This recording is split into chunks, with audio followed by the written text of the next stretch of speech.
The pills that keep me alive, but what keeps me living. An opening note of reflection. It's 5:58 and the digital clock glows softly on the bedside table. A woman in her 70s slowly opens her eyes, but doesn't rise yet. She stares at the ceiling. The room is silent except for the faint ticking of the clock and distant birdsong.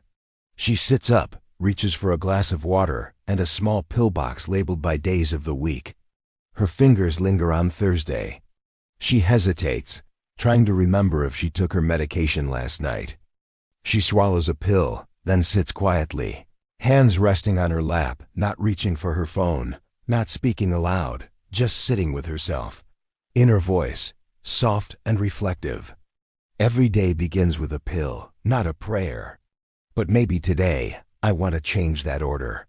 Have you ever felt that quiet ache like something vital is missing after the work stops, after the busy days end? When the world you built suddenly feels a little emptier? This is a story about that feeling, about emotional loneliness and the search for meaning in retirement. The awakening moment. Hello, I'm Ordinary People, your online neighbor and fellow retiree. Today, I want to walk with you through a gentle conversation about a challenge many of us face in retirement: emotional loneliness and the loss of purpose.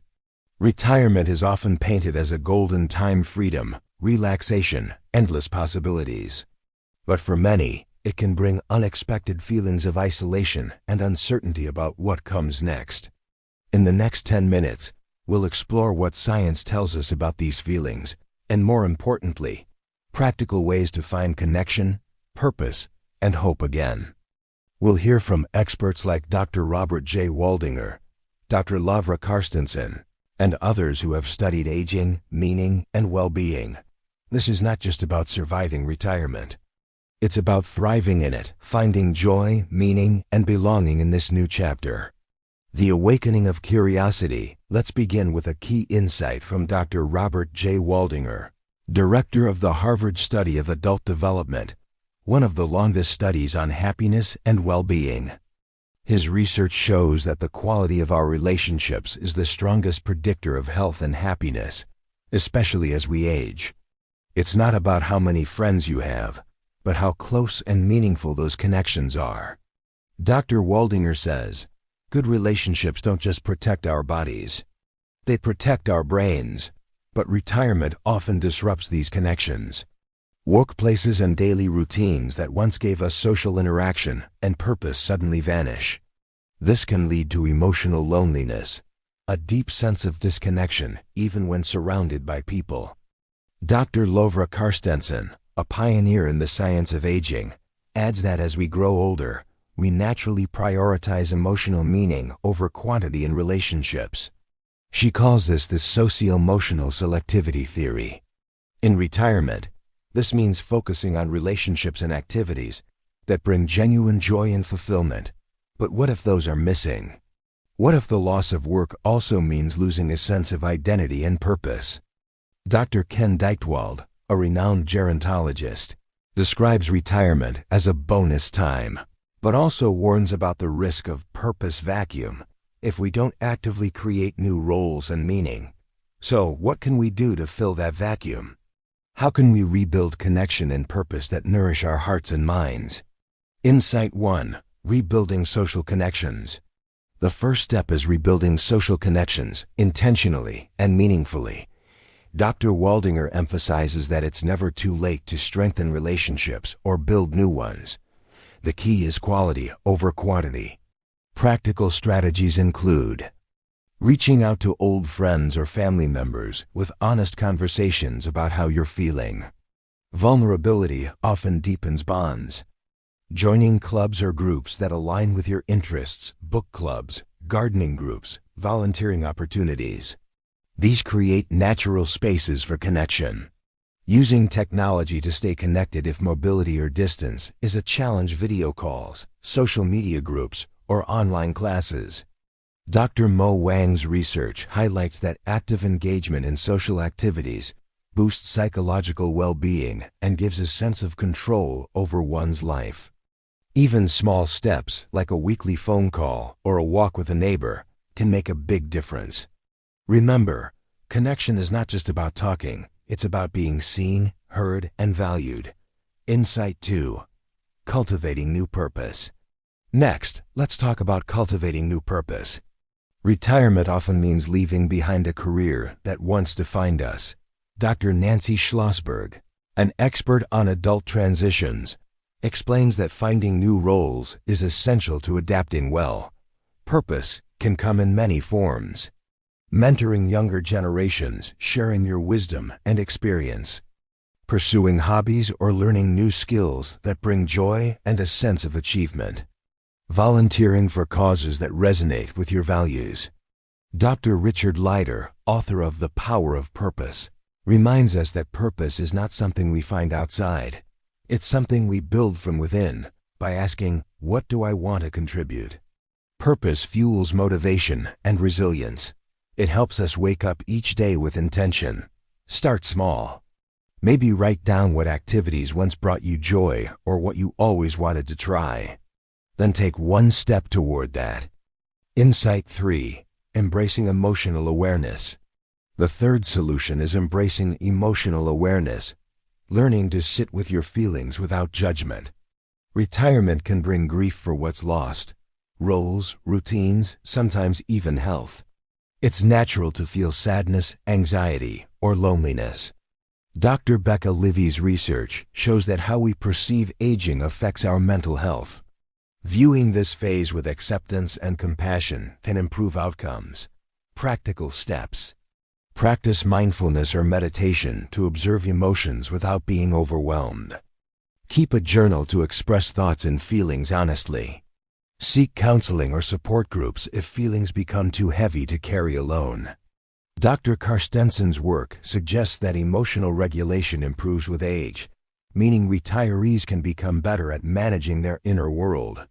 Embracing emotions is not a sign of weakness, it's a path to healing and growth. Insight 4. Engaging in physical activity. Physical activity is often overlooked, but plays a vital role in emotional well-being. Dr. Ken Deichtwald calls it the fountain of youth because it supports both body and mind. Exercise releases endorphins, natural mood lifters, and helps combat feelings of depression and anxiety. Practical tips. Start with gentle activities like walking, tai chi, or stretching. Find a routine that fits your pace and abilities. Consider group classes to combine movement with social interaction. Dr. Mo Wang's studies link regular physical activity with improved cognitive function and greater life satisfaction in retirees. Remember, movement is not about pushing limits, but about honoring your body and nurturing your spirit. Insight 5. Creating legacy and meaning. The fifth solution is creating legacy and meaning, leaving a mark that transcends time. Dr. Richard Leider highlights that legacy is about for whom we live, not just what we do. Ways to create legacy include writing memoirs, letters, or poetry to share your life lessons, recording stories for family or community archives, engaging in causes that reflect your values to inspire future generations. This process connects us to something larger than ourselves, fostering a deep sense of fulfillment. Dr. Becca Levy's research shows that a strong sense of purpose and legacy correlates with better health and longevity. Legacy is not about grand gestures. It's about the everyday moments of meaning we create. The final light. Let's deepen our understanding with some advanced insights.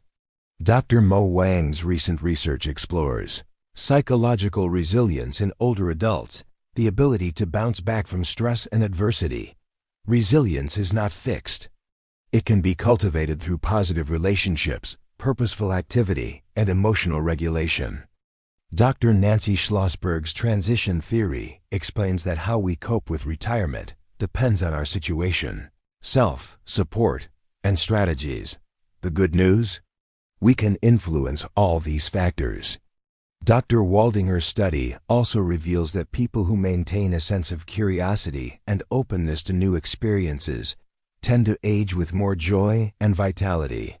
This means retirement can be a time of growth, not just loss, if we approach it with intention and care. From knowing to becoming, As we come to the close of this conversation, let's pause and reflect.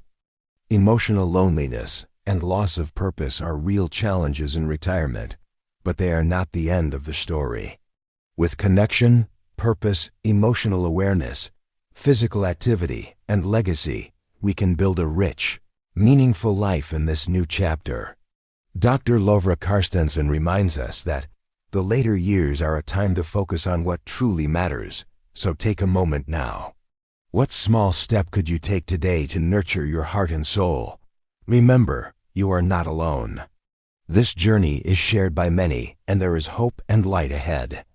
Until the next reflection, I'll leave you with this thought. What if retirement is not a fading away, but a blossoming, a chance to rediscover yourself in ways you never imagined? What if the quiet moments hold the seeds of your next great adventure? If you found this conversation meaningful, please share your thoughts and stories in the comments below. Your experience might be the light someone else needs. Like, share, and subscribe to join our community of retirees embracing life fully. And if you want to walk this path together again, tap the bell icon for future conversations filled with hope, wisdom, and connection. Thank you for sharing this time with me. Remember, life is not measured by the years we live, but by the love, purpose, and courage we bring to each day. I'm Ordinary People. Until next time, take care of your heart and keep shining.